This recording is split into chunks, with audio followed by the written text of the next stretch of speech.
1000 ரூபாண்டா இருக்கு. 1000 சொல்லுவாங்களா? கேட்டு சாம்பலா பொறுமை பொறுமை.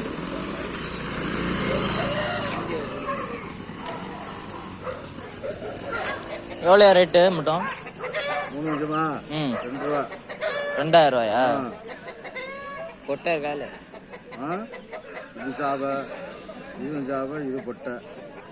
ஓ இல்லை, இது சாவை குஞ்சு கண்பா, இது 2 சாவெல்லாம் பொட்டாங்க. வாங்க, என்ன விலை கோழி?